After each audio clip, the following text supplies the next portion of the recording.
Good morning, students.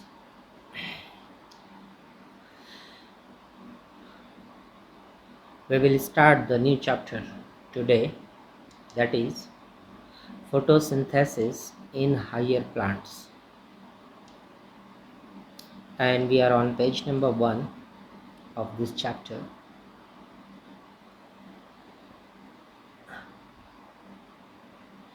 High school से पढ़ते आ रहे हैं फोटोसिंथेसिस के बारे में, वही चीज़ें हैं, बहुत सारे एडिशंस रहेंगे। तो शुरुआत करते हैं हम लोग हिस्टोरिकल बैकग्राउंड से।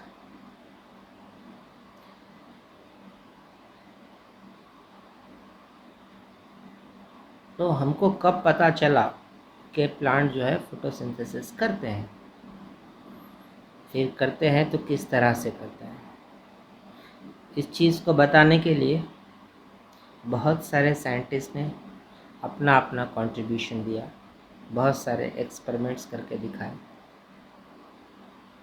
If we refer to various books, बहुत सारे रेफरेंस बुक्स में बहुत सारे नाम आपके सामने आएंगे, 30-40 साइंटिस्ट के। On this page we will take the 10 important scientist जिनके बारे में पूछा जाता है, and they are very important. The process of photosynthesis हम लोग बाद में पढ़ेंगे, पहले हम ये देखते हैं कि कौन से साइंटिस्ट का क्या कंट्रीब्यूशन है, किसका क्या स्टेटमेंट है, किसने क्या क्या बताया हुआ है। तो पहले साइंटिस्ट थे जिनका नाम था वैन हेलमंड। वैन हेलमंड ने एक स्टेटमेंट दिया था कि food comes from water and not from soil. Plant के अंदर जो खाना आता है, जो फूड आता है, वो पानी से आता है, सॉइल से नहीं आता है। उस ज़माने के हिसाब से जो भी लोगों को कुछ मालूम नहीं था, उन्होंने अपना एक एक्सपेरिमेंट किया। He has taken a pot, जिसके अंदर उन्होंने एक छोटा सा प्लांट लगा दिया। Then he started putting water on it. We do it normally. After certain period plant बड़ा सा ग्रो हो गया। तो बंदा बताना क्या चाह रहा है हमको कि जब उसने प्लांट को लिया था पहली मरतबा, तो उसका वज़न था 10 ग्राम का। जब प्लांट ग्रो हो गया तो उसका वज़न था 200 ग्राम का। और जो सॉइल था, से for example, just for our understanding, उन्होंने बोला कि 100 ग्राम सॉइल मैंने लिया था। फिर जब प्लांट ग्रो होने के बाद जब मैंने सिर्फ पानी डाला उसको, तो सॉइल के अंदर जो है कुछ भी ज़्यादा लॉस नहीं हुआ, there was a negligible loss. तो 100 ग्राम से 99 ग्राम तक ही रहा। तो बताना क्या चाह रहा था साइंटिस्ट कि soil is not playing any role in the growth of the plant but water. फिर उसके बाद एक साइंटिस्ट थे जिनका नाम था जोसेफ प्रिस्टली। उन्होंने स्टेटमेंट दिया, plants restore to the air whatever breathing and burning candles removes. अब ये स्टेटमेंट समझने को हम एक छोटा सा एक्सपेरिमेंट देखते हैं। उन्होंने क्या किया, एक बेल शेप्ड जार लिया, उस जार के अंदर जो है एक कैंडल जला दी और एक मॉस को उसके अंदर छोड़ दिया, चूहा। कुछ समय के बाद क्या हुआ, हमको पता है कि कैंडल जब बर्न होती है तो it is with the help of oxygen. तो जो कुछ भी ऑक्सीजन थी अंदर जार के अंदर, वो जैसे ही ख़त्म हो गई, कैंडल बंद हो गई। कुछ समय के बाद चूहा भी मर गया। फिर उन्होंने क्या किया, सेम एक्सपेरिमेंट। अब उन्होंने क्या किया, एक छोटा सा जो प्लांट होता है उसको, एक पॉट को जार के अंदर रख दिया। व्हाट ही नोटिस कि for a long period candle was burning और मॉस भी हेल्दी था। हमको पता है कि कैंडल बर्न हो रही है ऑक्सीजन की वजह से, और हमको ये भी आज पता है कि the plants produce oxygen, that's why the moss was living. That's why he has given the statement, plants restore to the air whatever breathing animals and burning candle removes. It means कि एक animal के लिए भी कुछ चीज़ है जो हमको plant से मिल रही है, और एक कैंडल के लिए भी कुछ चीज़ है जो हमको प्लांट से मिल रही है. तो दिस वाज हिज स्टेटमेंट. फिर एक साइंटिस्ट थे, इंजन हाउस.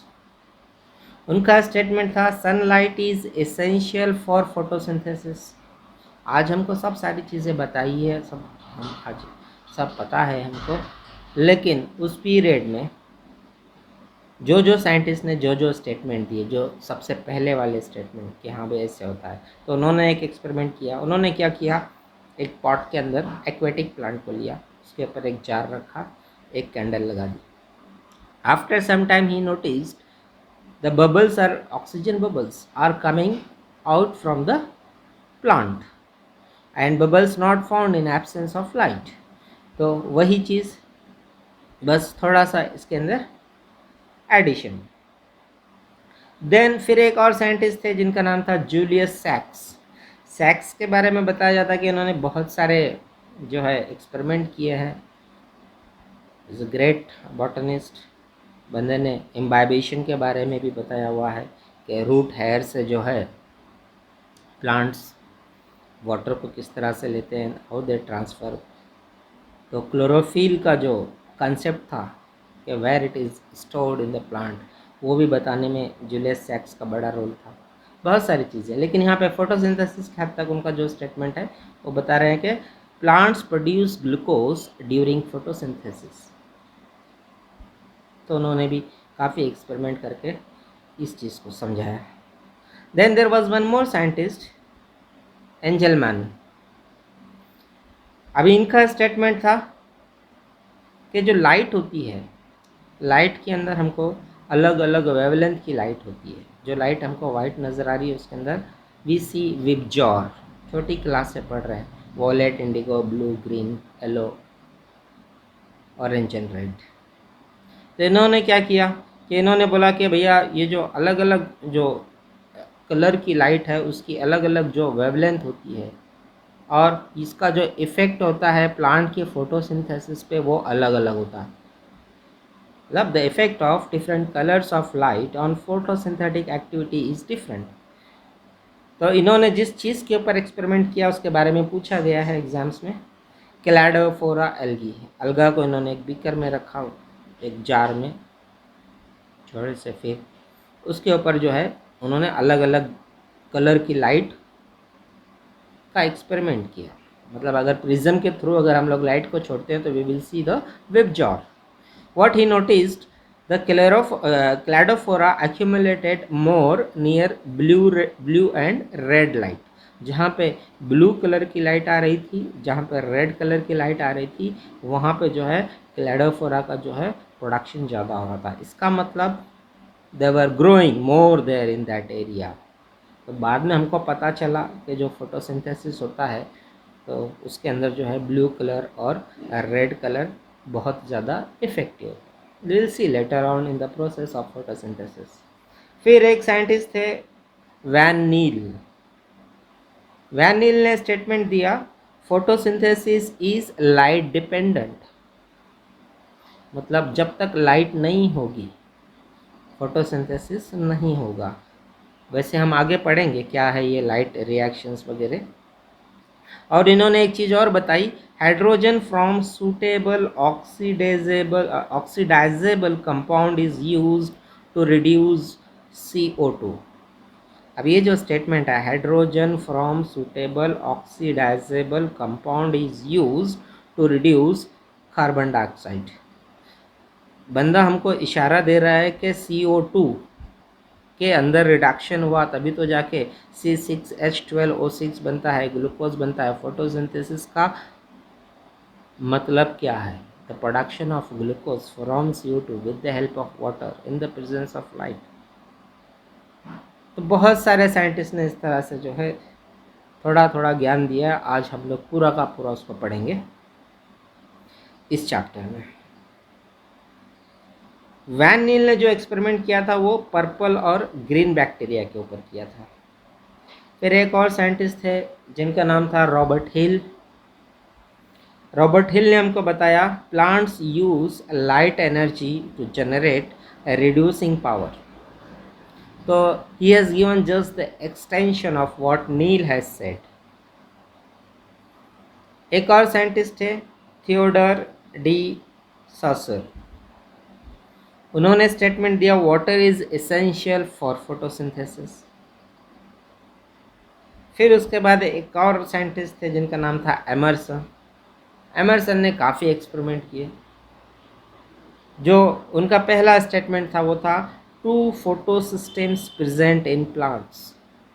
आज हम बड़े डिटेल में इस चीज़ को जानते हैं और हम पढ़ेंगे भी आगे कि ये जो टू फोटो सिस्टम्स क्या होता है। मतलब फोटोसिंथेसिस की जो प्रोसेस होती है उसके अंदर एक फोटोसिंथेसिस 1 होता है और एक फोटोसिंथेसिस 2 होता है। फिर इन्होंने एक और चीज़ बताई रेड ड्रॉप इफ़ेक्ट।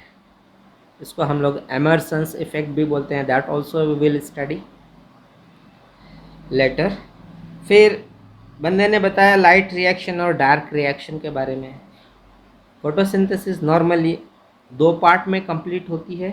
एक होती है लाइट रिएक्शन और एक होती है dark reaction. In the presence of light और in the absence of light, that also will discuss in detail later on. फिर एक और साइंटिस्ट थे जिनका नाम था मेल्विन कैल्विन। अब ये इनका जो जो स्टडी था that was on Calvin cycle. तो he given complete process of dark reaction. अब ये जो डार्क रिएक्शन वाली जो चीज़ है इसके बारे में इन्होंने हमको पूरी तरह से डिटेल में समझाया है। इस डार्क रिएक्शन को हम लोग C3 साइकिल भी बोलते हैं या फिर कैल्विन साइकिल भी हम लोग इसको बोलते हैं। That also we will study later on. I hope on this first page हमको बहुत ज़्यादा एक्सपेरिमेंट्स के डीप में जाके स्टडी नहीं करनी है। हमको साइंटिस्ट के नाम याद रखने हैं, उनके स्टेटमेंट देखने हैं, थोड़ा सा उसको समझने की कोशिश करना है।